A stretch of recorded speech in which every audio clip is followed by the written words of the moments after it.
Welcome into the Analyst in the Armchair, an NFL podcast where one host is obsessed with stats and spreadsheets, and the other just really loves yelling at the TV on game day and has plenty of opinions. Together, Michelle and Nycole dive into player news, weekly matchups, and all the storylines you'll be talking about with your friends. Whether you're a hardcore or casual football fan, they've got something for you. Welcome into the Analyst and the Armchair. I'm Michelle Majuk. I'm the analyst part of the show. This is Nycole Bernstein. She is the Armchair. And we have a fun episode for you today. We're going to go through all of the Week 8 game previews and let you know what we think is going to happen in these games, predict the winners, all that good stuff. But there's 6 teams on bye, and things can get crazy this week. There's teams that are desperate. There's teams that are, very few teams that are looking solid out there, but we'll get to all of that. Last week we went 10-5 in our game picks. We did. It's meh. It's good. I think 10-5 is respectable considering the last few weeks we've had. I think Well, I did good last week. You did that. The last few weeks we've had, that was one of my better weeks, unfortunately. And, honestly, I should have went 12-3. What other game? You definitely should have got the Broncos, or you should have got the Giants win for sure. Which would have been a huge upset choice that I picked. Yes. That was correct for 3.2 quarters of the game. Do you know that I don't have the set on me, but there's something like the NFL teams were had a consecutive streak of 1,600 or something wins when they were up by 18 points with 6 or fewer minutes to go in a game, and the Giants lost in that situation. Listen, I was like, of course it's a historic win by the Broncos. I was infuriated. So we both went 10-5, not terrible. Sure. What was your other win that you're giving yourself? Because you wanted to pick against the Steelers, but you didn't. Doesn't count as one. I know. That I just went against myself, and that is when I hate it the most. Now, we are going to a game together this weekend. We are going to the 49ers-Texans game. I'm repping the 49ers today. If you're watching on YouTube, she's repping the Texans. That's right. It will be very, very fun. It will, it's your birthday celebration. It is. It's going to be a real fun time as long as the 49ers win and your Texans lose. No, not going to happen in Houston. Really? After watching the game on Monday night? It'll probably happen in Houston, but I am holding out hope that they get themselves together quickly and, can pull out a win for me. We're going to do a little tailgating. We're going to do a little chatting with some folks that are big fans of Michelle's. So it should be a good time. Yeah. If anyone wants to come have a mimosa with me or a beer, hit me up. Yes. We'll have a good time. Ball blast them. That's my Twitter. Twitter account. That was very random. Well, I was trying to give you a little shout out. All Let the right. people know if they want to hang out with you. That's where to find you. We are going to get into all the game previews, but first we have some news on quarterback injuries and just injuries in general. What else is new? Yeah, so we got to talk about those. Before we do that, we'll get into that right now. The opening drive.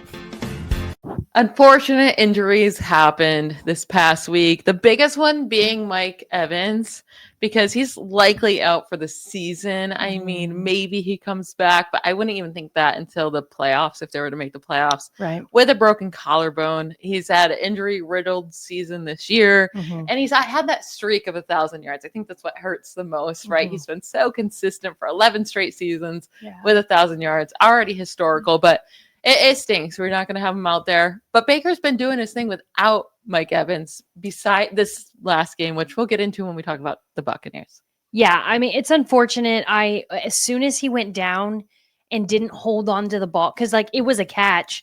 It was a great catch. It was a great catch. It was and throw. amazing. Yeah. And then when they showed the replay and he just his body I was like, something's very wrong and that is not good. I thought maybe it was some head thing because he looked out of it. I think he was in that much pain. At first, I was like, okay, maybe the wind's just knocked out of him because that's the worst pain for a minute. But once it kept going for longer than a minute or two, I was like, oh, shoot. Oh, my gosh. And then they kept slow-mo playing it, which I feel like they had a thing where they were like, hey, if somebody gets hurt, don't play it over and over. They've disregarded that this year. Apparently, for some reason. yeah. But oh, my gosh, when he was just laying there, I was like, oh, no. Whatever it was, I couldn't figure it out at the time.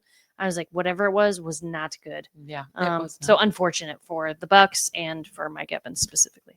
We had 2 quarterback injuries this past week. Jaden Daniels with a hamstring injury, but there has been good news that came out about it, that it's not a terrible injury, right? It's just a slight little injury to the hamstring, but he has been already ruled out for week 8. But it's good news that it shouldn't be a long-term injury, but this is his second injury this year as well.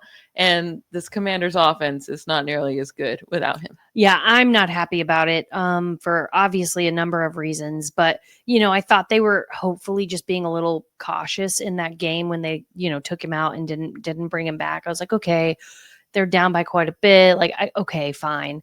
But yeah, unfortunate that he's already had 2 injuries, and they're going to have to figure something out on the offensive line if they want to keep him in games. Yeah, and it's annoying because this could have been a really fun game to watch against the Chiefs, and now not probably so much with Marcus Mariota back there, but who knows? And then Bryce Young ankle injury, that seems like it could be a little bit longer than the Jaden Daniels one. That means Andy Dalton's going to be out there. I don't know if it's that big of a drop-off, but Bryce Young has had a career year in completion percentage and passing yards every game, passing touchdown percentage, passer rating. Now, none of these numbers are spectacular, but they all are a career high where he was looking like he was getting a little bit better. So finding his groove. Yeah, it stinks for him if he has to miss too much time. And Andy Dalton's only like 1-5 record with the Panthers. Yikes. But I don't know what the drop off is really.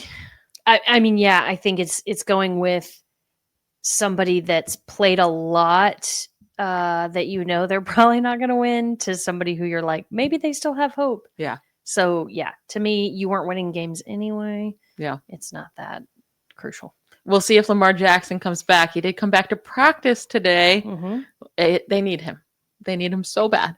They're 1-5. And they desperately need him back. And I have a bold prediction for y'all when we get to that Ravens game about the Ravens. So just wait for that one. And now, before we get into these game previews, there are 6 teams on bye. That's the Jaguars, the Raiders, the Rams, the Lions, the Seahawks, and the Cardinals.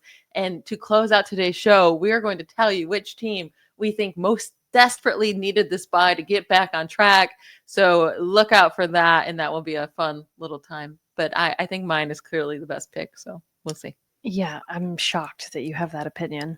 I'm very high on all myself. The time. Yeah. The analyst is higher than herself. Oh, we know. Oh, yeah. All right, let's get into these week 8 game previews. Between the 20s. The game we have to start with is obviously the game we're going to. Right. Because that's the most exciting game in our minds. So it has to be the most exciting game for everybody. That's the rules. I'm sure it is. So 49ers against the Texans. I am picking the 49ers. Nycole is taking the Texans. No surprise here. Now, it's unfortunate that you feel the need to take the Texans because this is an automatic loss for you. But the Texans are favorites in this game. I am surprised about that. They're 1.5-point favorites at home. Okay. The 49ers, I mean, they proved they can win with Mac Jones. They have, maybe they'll at least give George Kittle a target. Christian McCaffrey is an absolute beast. And this defense has stepped up despite their injuries. So the Texans have not looked, they can't get anything going on offense consistently. Well, and that's the problem, is that they did have things consistently going for them on offense, and then they had the bye week. And I told you before they did, I was so sad that the bye week was coming up because I felt like they were kind of getting their momentum and figuring stuff out. Unfortunately, last week, the tides felt like they were changing for the Texans because of a defensive wild sequence, but then a touchdown by the defense, right? And it's really hard to win football games in the NFL when you're relying on your special teams, your defense, and your field goal kicker to win games, right? Like, they have to get the offense going. I do think they have the advantage, obviously, of being home. Houston's a fun place to watch a game and to be, where you're about to find out. And I'll be there. So I think all of these things, they will be like, man, Nycole is here cheering us on in her brand new jersey, yet to be revealed. And I think here's the thing. If they can figure out a way to contain, not control, but contain CMC, they can potentially have a chance. Now, it does look like Brock Purdy will not be back. Yeah, which is very disappointing. I've never been to a 49ers game. I would have loved to watch Brock Purdy live. I love Brock Purdy, but Mac Jones has shown enough that he can get it done. And this is my thing with the Texans offense is that the 2 games that they won, they're both against bottom 5 defenses in terms of points per game allowed. So Stroud in those 2 games against bottom 5 defenses, 139 passer rating, 6 touchdowns, 0 interceptions, and 82 completion percentage, right? But in the other games, he averages, in the other 4 games that he lost all of them, by the way, 58 completion percentage, 70 passer rating, 3 touchdowns to 4 interceptions, which is 6 yards per pass attempt. So it's like, yeah, he can win against the really, really terrible defenses, but the 49ers aren't that, even though they're missing Bosa and Warner. Right. Yeah. I mean, I definitely think their defense has stepped up more than anyone, including you, could have thought. Now, what if Nico Collins is out with the concussion? Are you still going Texans? Because Collins suffered a concussion in last week's game. He had to leave. It is rare now, like back in the day, like 5 years ago. It was like, yeah, he'll be back next week. It's a concussion. But now the NFL actually takes them seriously. And most times they do not come back the first week. Yeah. I mean, if he's out, that it's very likely they will lose. If he's in, I mean, because that's the thing to me, it spreads out the defense more. I think Schultz then has to become way more of an offensive weapon for them. It wouldn't be good. Okay. That's all I'll say. Let's move on to another really, really exciting game, and it's on Sunday night. It's the Packers against the Steelers. My parents are going to this game, so I really, really hope the Steelers show up for them. But either way, I'm picking the Steelers. I think they will win this game. You're picking the Packers, but that's good because you give the Steelers bad luck when you pick them. It's because I always begrudgingly pick them, and then they lose. And I'm like, well, this is why I don't pick the Steelers. Because they're terrible. Well, they have only lost 2 games this year, so. And I've picked them twice. So I should have picked them just so they could lose. You don't want my parents to be I wouldn't happy? do that to Pat. I would, but I don't think I have actually that much control over it. So, yeah. Why are you going with the Packers? I'm going with the Packers because I think they'll disrupt Rodgers enough to make him throw poorly.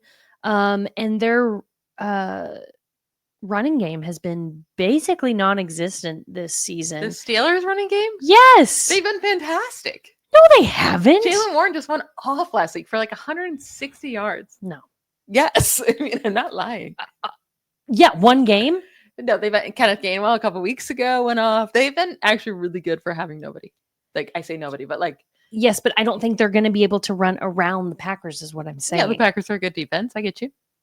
So I just don't think that's good. So really on offense, if the defense is doing well for the Packers on the line, then really the only person you have to contain is DK Metcalf. So I think they have a really good shot of doing that. Listen, I think it's going to be a close game. The Packers are a good team, but I also think the Steelers are a good team. I actually think they're very comparable where they're both like their records might be a little bit better than what they actually are. And both teams might be a little bit overrated, and both teams can fall apart in one game, any given game, right?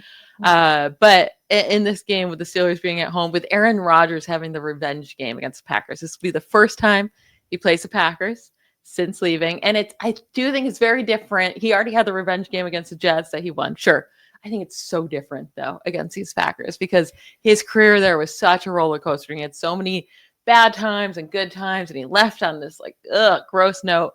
So I do think like Aaron Rodgers is one of those most stubborn men of all time. Sure. He's going to win this game. He's going to make sure he wins this game. See, and I think he's going to come in and want to win it so bad. And even Matt LaFleur came in and was like, we're playing the Steelers who happen to have Aaron Rodgers. That's what he said. He was like, this is not a quote I think that will revenge game. I think that fires Rodgers up even more. To throw interceptions. No, Rodgers is actually having a fantastic year. He really Ugh. is. I don't want to say that either. I was not rooting for Rodgers coming in. I'm rooting for the Steelers, obviously. I'm not rooting for Rodgers, but he has showed up. He's had a very good season. And I just want to say, like last week, they lost by 2 points, and Joe Flacco is having one of his hero games that he has a couple times a year. You hate that. And Jamar Chase could not be stopped. The Packers just don't have that type of guy. They Yeah. don't, Yeah. even slightly. And they still only lost by 2 points. Yeah. So, and I just never trust in Jordan Love on the road, especially. Yeah. I mean, I think it'll be a very fun game. If this game was in Green Bay, I might be picking the Packers, but because they're just not the same team outside of Green Bay. They almost lost to the Cardinals last week.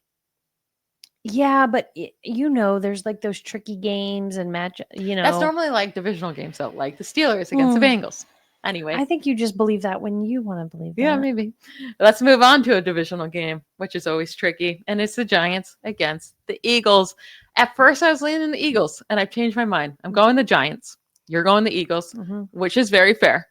But explain your reasoning for the Eagles, and then I'll give my argument for the Giants. Well, this one's tricky because they just played 2 weeks ago. I know.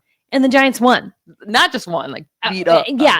Like really won the game. And so, I think, and Jackson Dart had a decent, good game against the Broncos, who we were just talking about a little bit earlier. Like that, I mean, nobody saw that coming except me. Defenses, Denver's defense, their rush game is so scary, but he held in there and was able to get the ball out. So I think this is one of those tricky ones where you're like, which team is actually good?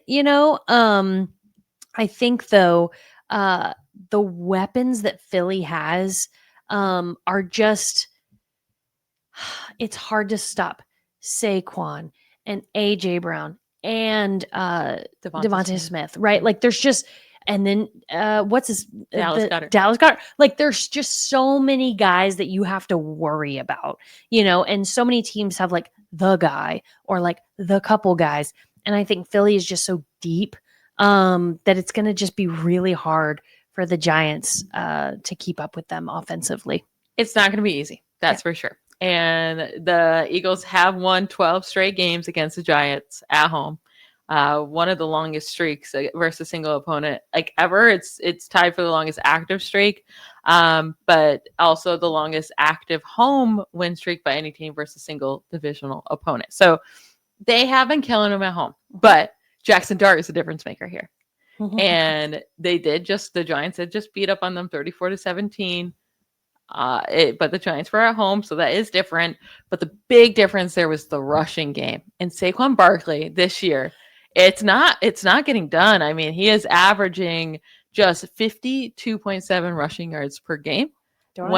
He averaged over 125 last year.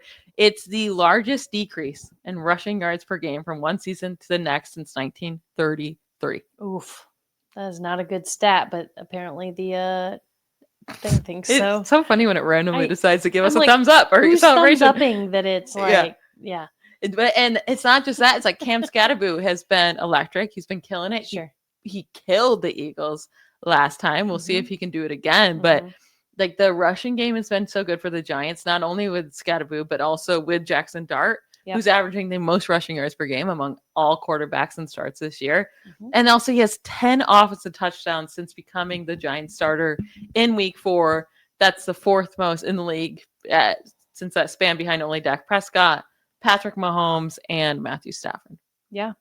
I mean, he's crushing it. I give him credit. I think last week I really wanted him to get that win in Denver, but I don't know that Philly is the team to be like Jackson Dart's going to just. Can I give you one more stat? I love your stats. Okay. So the Eagles have been outgained in total yards in all 7 games this year.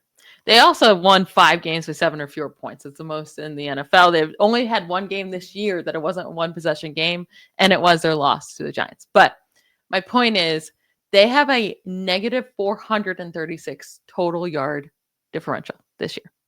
One of the worst in the league this year. But it is the second worst by any team that's 5 or 2 or better through the first 7 weeks since 2000. The only team that was worse was the 2000 Lions. They started 5-2.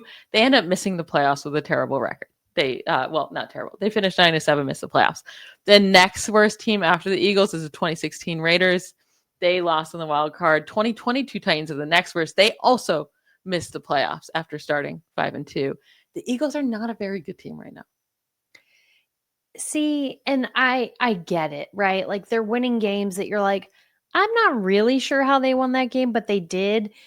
And I think on one side of the coin, you can say like, wow, they're just winning games they shouldn't be winning. And then on the other side of the coin, you can say they're winning games they shouldn't be right. So to me, like it's all mumbo jumbo. They're 5-2 somehow, some way. And you're right. I do think in the next few weeks, to some extent, it'll be ironed out to say like, are the Eagles actually good? Are they not? Like, what's happening here? But I don't see this game being one that they lose at home. I think I do think it'll be a close game at best. And there is something to say about the Giants keep losing these games in wild fashion, even like going back to the Cowboys game when they should have won, like, and the Eagles winning games, close games. Like that's coaching, that's experience with players and all of that. So I'll give you that. Yeah. Moving on to the next game, we got the Cowboys against the Broncos. We're all still picking different here. I have the Cowboys, you have the Broncos. Yeah. It is in Denver, and the Broncos just made an insane comeback. But why do you have the Broncos this week? Yeah, I mean, and as annoyed as I was last week with their win, because I thought I crushed my pick, I have been rooting for them this year, more or less. I think the Cowboys, like, while they've figured out some offense, right? Like, their offense is wild. I mean, they've figured out, like, oh, we have George Pickens. We should throw him the ball. Mm-hmm. And then CeeDee Lamb came back. I think the Broncos have the edge because it is at home for them. And they did such a good job last week, I think, spreading the ball. I think, when I first thought about the Broncos at the beginning of the season, I was like, okay, Cortland Sutton and, Dobbins. But like when you look at their stat sheet, like so many people get the ball. Like some people, I'm like, I don't even know who you are, but you got 3 targets and 3 touches, right? And so I think that will definitely give them the advantage against Dallas's defense, who gives up the most yards per game. Their defense is terrible. There's nothing to hide from that. Like the Broncos will score at least 30 points in this game, mm-hmm.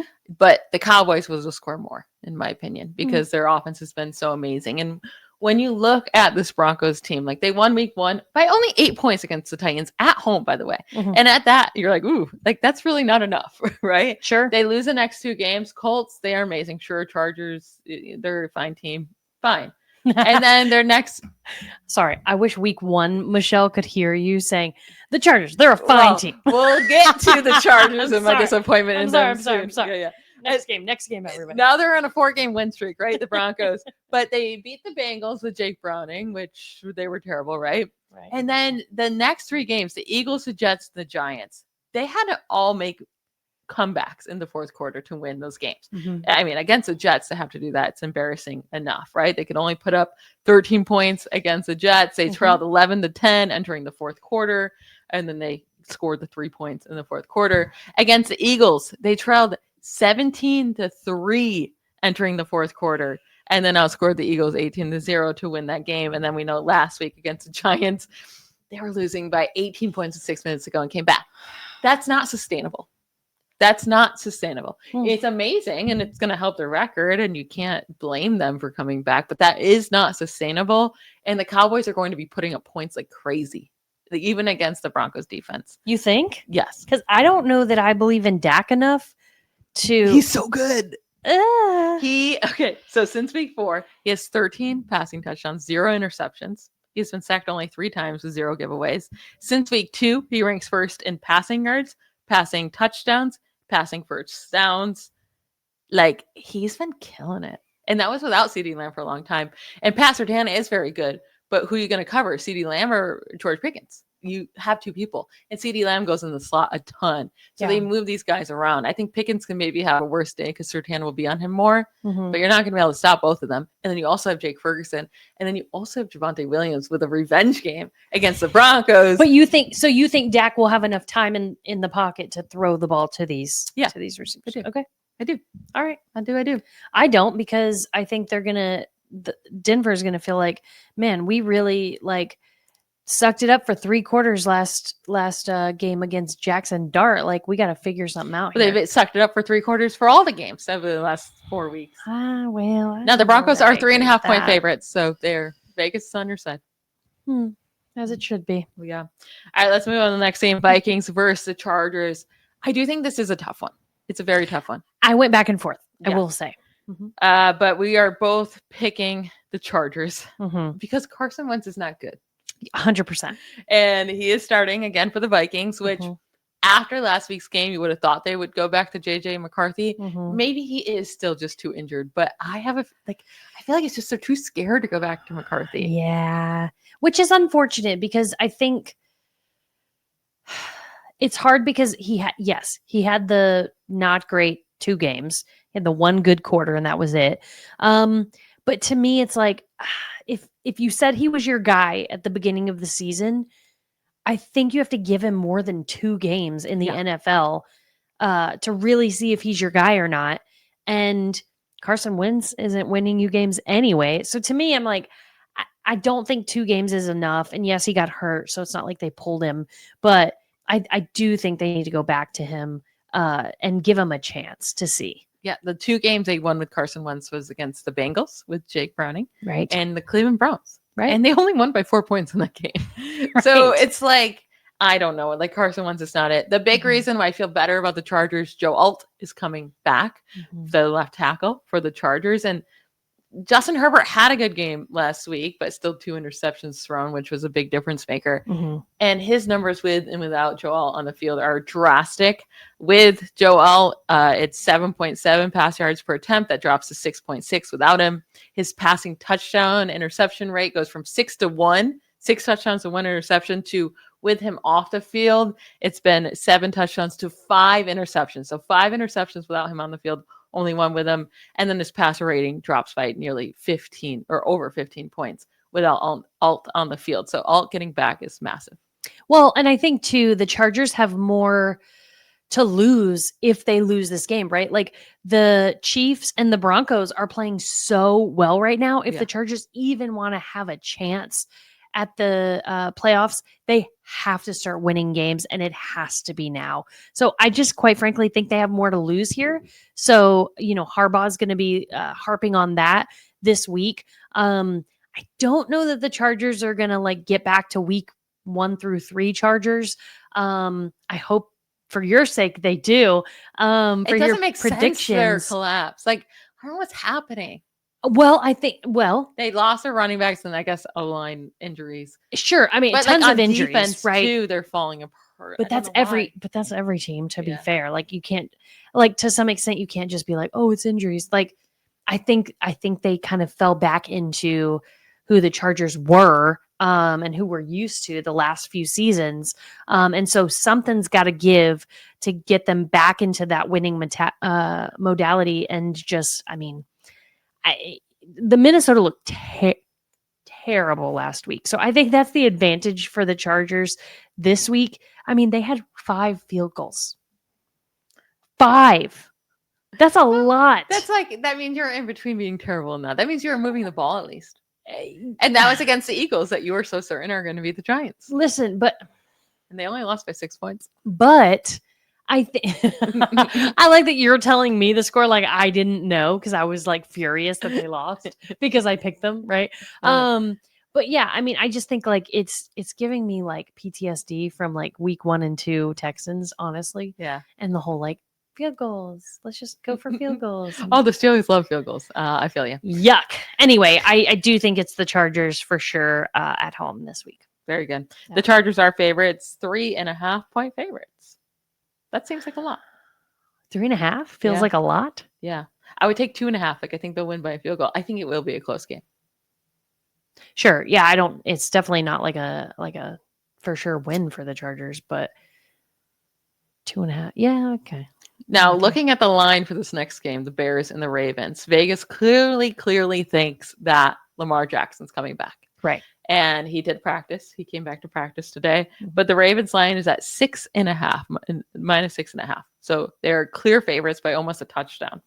And that would not be the case if Lamar Jackson was not expected to play. Sure. And if Lamar Jackson was not expected to play, we both said we'd go with the Bears. But with Lamar playing, we're both going with the Ravens. Mm-hmm. The Bears have been very good, especially running the ball lately. But I do not trust Caleb Williams whatsoever to be able to keep up with Lamar Jackson on the other side. Because I know Lamar's record wasn't great before the injury. He went 1-3, but he was balling out.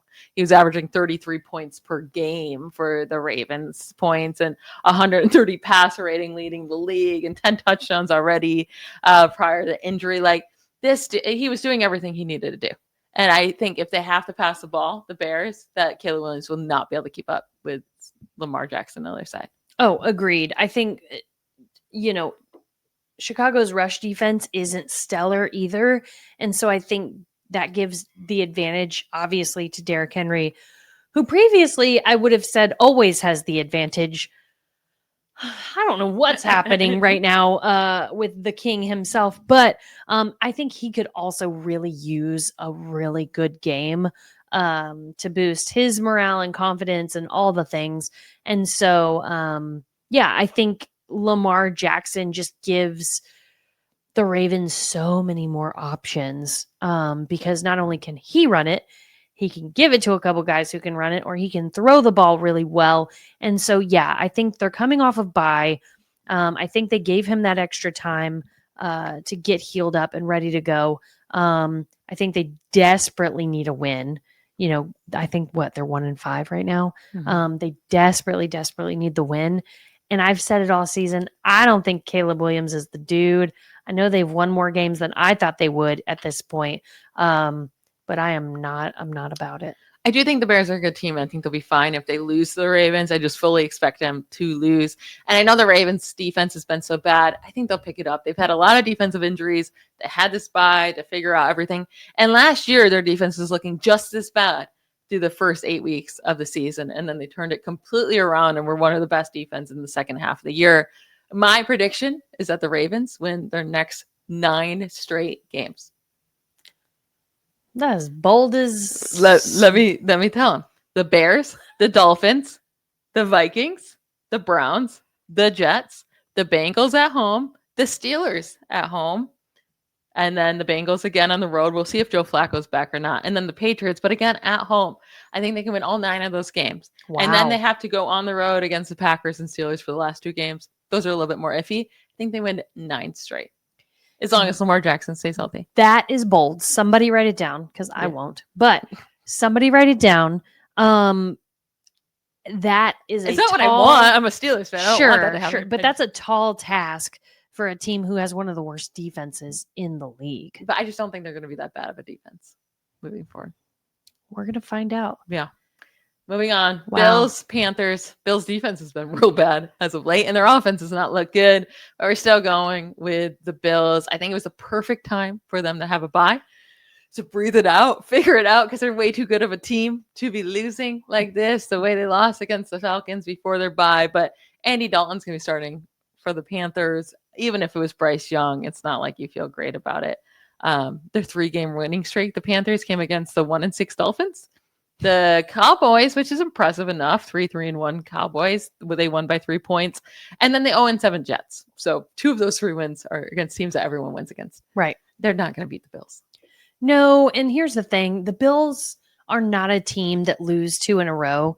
I know they have the bye in between, but it would be 3 in a row because they lost 2 games. Right. Yeah. So Josh Allen has never lost 3 games in a row in his career. Yeah, that's just not a thing. And we might be eating our words like we did, a few weeks ago. But they score so many points. And I think that's the thing is I don't know if Carolina can keep up with that, especially with Andy Dalton throwing the ball.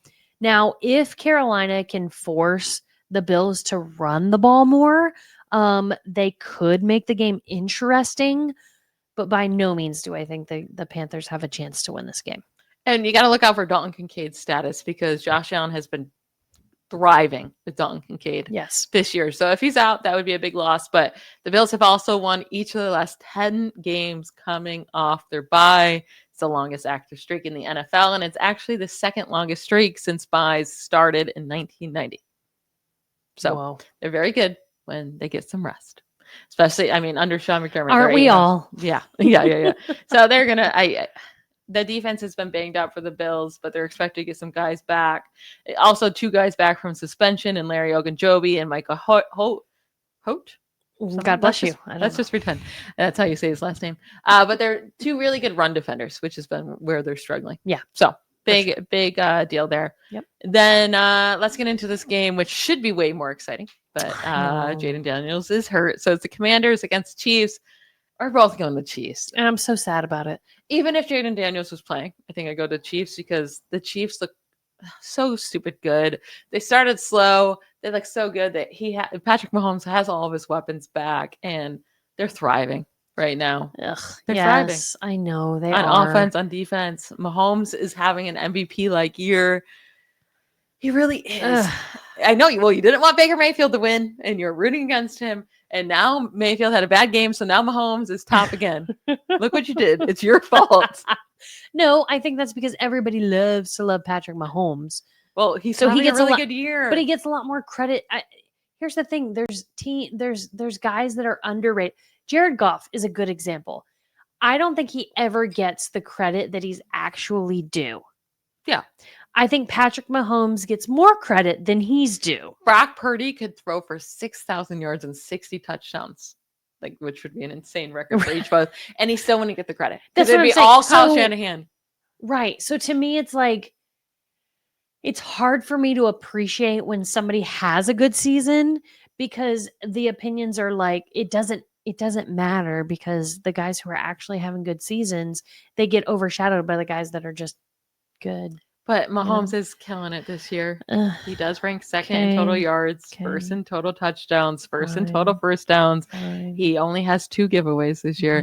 Yes. He's having a really good year. And I've been a hater on Mahomes. Not a hater on Mahomes. Like, I've been a hater on him in fantasy because the previous 2 years he was not good for fantasy. And he was just kind of like playing that game manager role. And when they needed him, he would come alive because he's great and they could they could lean on him whenever they needed. But this year he's having an MVP-like season, unfortunately. Yeah. Unfortunately. So they're going to win this game. I mean, they're on a hot streak. Rashid Rice came back and looked like he didn't stop playing football for 1 2 second, touchdowns immediately. which was also like, of course. And the Commanders, I'm so sad, but they imploded on offense last week. Obviously, Jaden Daniels gets hurt. Marcus Mariota comes in. They just could not score. And Debo was out, which showed me. And Terry McLaurin's still out. So that and Noah Brown. Noah Brown. So, they're just in a hard spot right now. But Luke McCaffrey got hurt pretty early in the game on special teams. Right. And they have a 0 run game. So, when a bunch of the guys that you throw the ball to aren't there and you have Austin Eckler get hurt, he's out for the season. And then you have Ja'Cory Krosky-Merritt, Bill, who had one pretty good game. And that's he's a one-hit about wonder at this time. Yeah. So it's not surprising to me that they've lost games that I didn't want them to lose, but I don't know what else they're going to do. So yeah, this game goes to the Chiefs. I mean, honestly, they might, I don't know what the spread is, but I would probably take it. I'm sure it's at least 7 points at this point. I would probably take it. Yeah. I don't see it. Whoa. Oh no. It's way more than 7 Is points. it? 11 and a half. Oh, but here's the thing. I mean, the Chiefs won last week, but granted, it was against the Raiders by what? 30 something. It was 30-0. That's 2 touchdowns. I might take it, honestly. And I hate to say it. It hurts my heart. But would you take it? Would you take it? Probably. It's in Kansas City. Yeah, I know. And I hate to say it. Yeah. But yeah, so probably. Now, we're going to go through the rest of these games a little faster because they're not as good. I don't But want to talk about that anymore. the Buccaneers against the Saints. The Buccaneers are 4.5-point road favorites. The Buccaneers did lose pretty terribly against the Lions, and Baker Mayfield had his first bad game of the season. He really did. But as I was telling you, Right on time. this is Baker Mayfield. He goes in a circle if you're watching on YouTube, and it goes, you don't believe in him, and he's the underdog. She's and at the top of the circle. He thrives. He's going to prove you wrong. And then people are like, oh my gosh, Baker Mayfield is so good. Maybe he's MVP. And that is when he falls apart. He's at the bottom of the circle. Too many people believe in me. And now everyone's going to turn on him again. And it's going to go right back up to Baker Mayfield. Right back up. Yeah, it's the same thing throughout his entire career. Yeah, he's like a washing machine. Yeah. He has to go through the cycles. Yeah. It's the same thing over and over and over. You know, equating Baker Mayfield to laundry is probably the best thing I've done in a while. Why? He's so exciting. Because there's parts of laundry that you really like and then parts of laundry that you really hate. You know? There's no parts of laundry I like. Really? I like putting it from the washer to the dryer. It's like, wow. I know. Here's the thing. When I was a kid, this is so random. I wanted to make a washer dryer combo. Mm-hmm. Like that was my invention. Did you guys make an invention? And it was like, and I think they make them now actually, but like the washing machine is like on top. Mm-hmm. And so you put your clothes in and it, you know, does the washing and stuff. And then it boom, drops them into the dryer for you.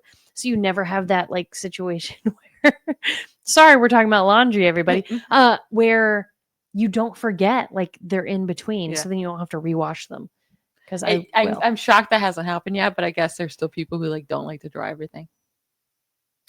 Yeah, I'm not that bougie. Yeah. So anyway, my thing was that you get out and there's some invention where it just instantly dries your hair. Like it's so fast. Like you just get into a little machine, it just dries. Oh, like you're in a car wash. Yeah. It's like so fast. Like okay. Just blows you away. Well, anyways, getting back to this game. Pending. Buccaneers versus Saints. We're both picking the Buccaneers. I mean, Spencer Rattler's won one game in his career out of 13. He is 1-12. And shockingly, he did win the game against Giants, and it was with Jackson Dart. And it was a pretty steady win. It was by 12 points. But I think Baker Mayfield gets back on track. It was his first bad game, and following a loss, Baker has been really, really good with the Buccaneers. So, yeah, I agree with you. I mean, they're objectively the better team. Baker's coming off a really not good game, and so I feel like for himself and, like you said, for the cycle, you know, he's going to come out, prove that he's, you know, he knows how to play football. And, you know, I think the Mike Evans thing, like we talked about earlier, is rough, but they've been playing without him. So I think they'll be just fine. Now, I was kind of shocked by this. The Browns at the Patriots. The Patriots are 7-point favorites, which I guess fine. The Browns are 7-point underdogs. Oh, okay. Yeah, 7-point underdogs. The Patriots are 7-point favorites. Yeah. Which the Patriots have been fantastic. Mm-hmm. They have won 4 straight games. The last 2 wins were against the Saints and the Titans. Mm-hmm. But they did beat the Bills 3 weeks prior, and they beat the Panthers. They beat them up. It wasn't that it was just a close game. They beat up on the Panthers, right? Mm-hmm. Their 2 losses this year. Week 1 against the Raiders. You can kind of throw out week 1. And then week 3 against the Steelers. I do fully expect the Patriots to win this game. Mm-hmm. But 7 points seems like a lot. Drake May is balling out. And the Browns defense is much worse on the road than at home. Mm-hmm. 7 points seems like a lot. It does seem like a lot just because the Browns, I think they're like, they're sneaky. Like they're one of those teams that's like, we think they should be just objectively bad, but they're not.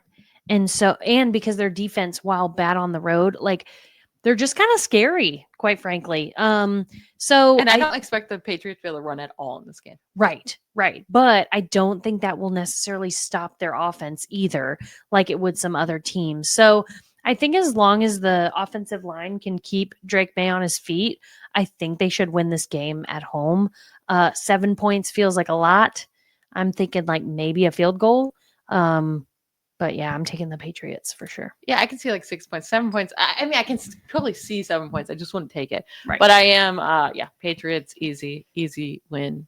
I say easy win when I'm like, they'll win like 6. But It's still the easy guys to pick because Drake May has been balling out. He's been so good on deep passes. He's been just so good on everything.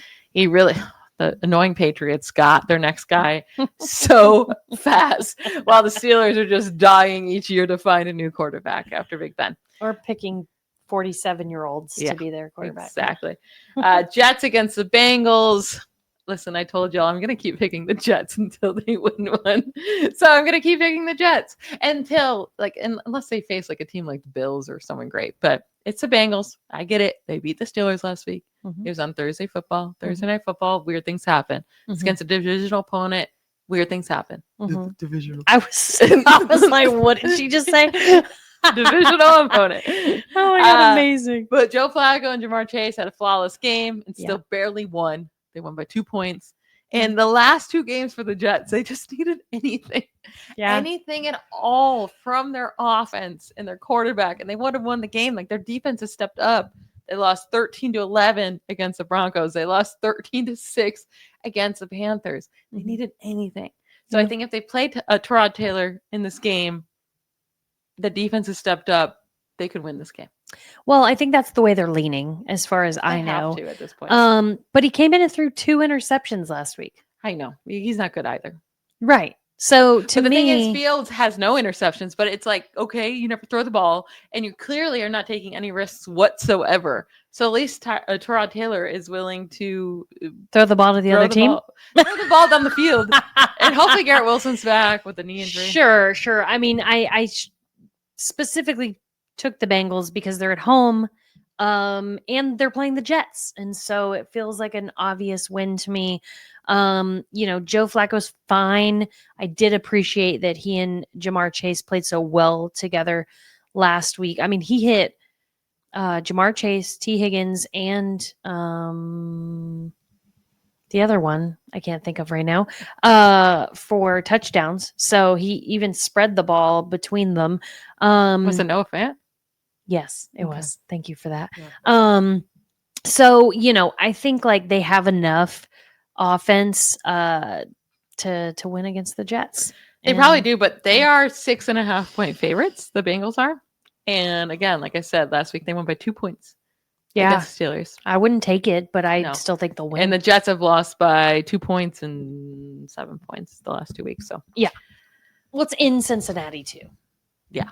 I think that's the thing. Listen, if I wasn't on this whole Jets need to win a game, I probably would have taken the Bengals. All right.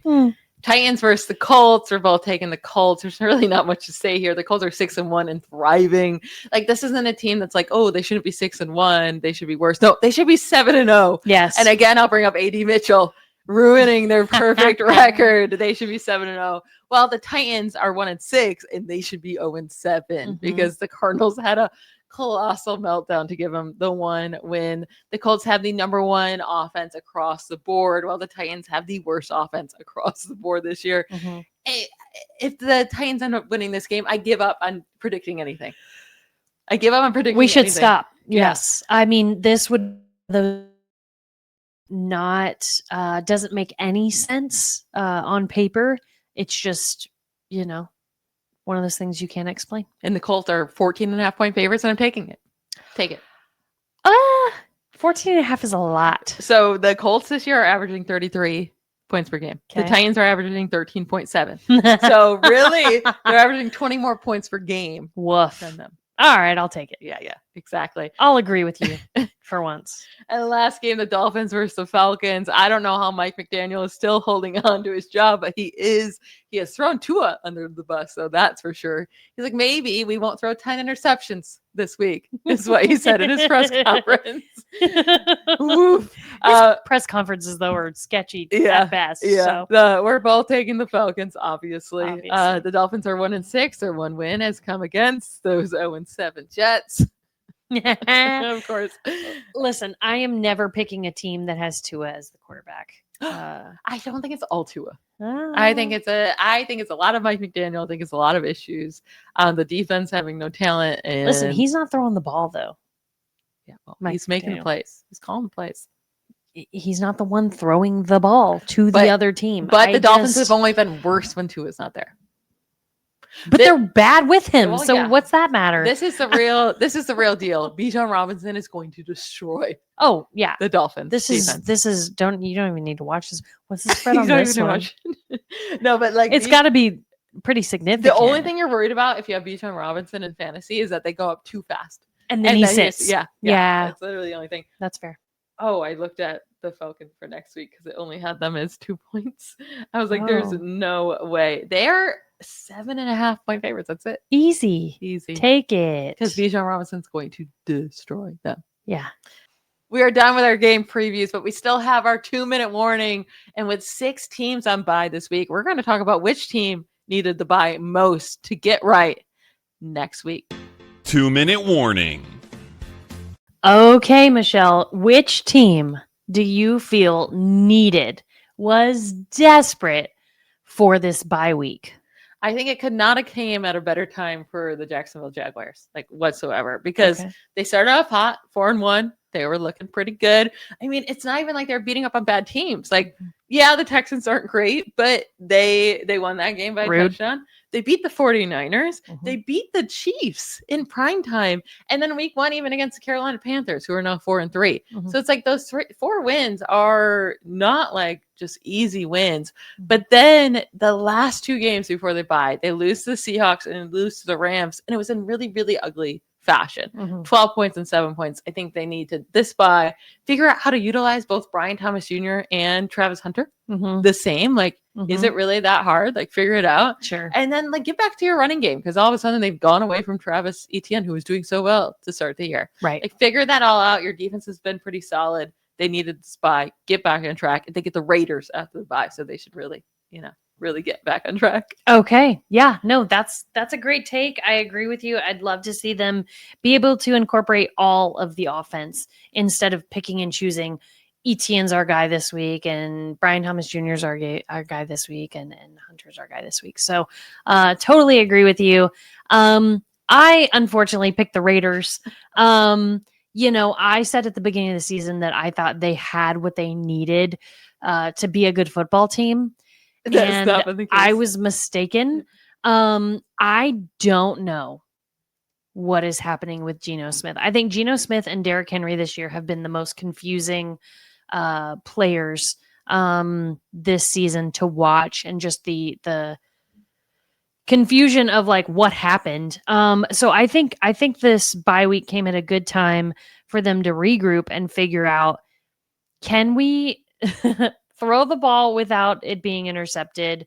Can we run the ball, right?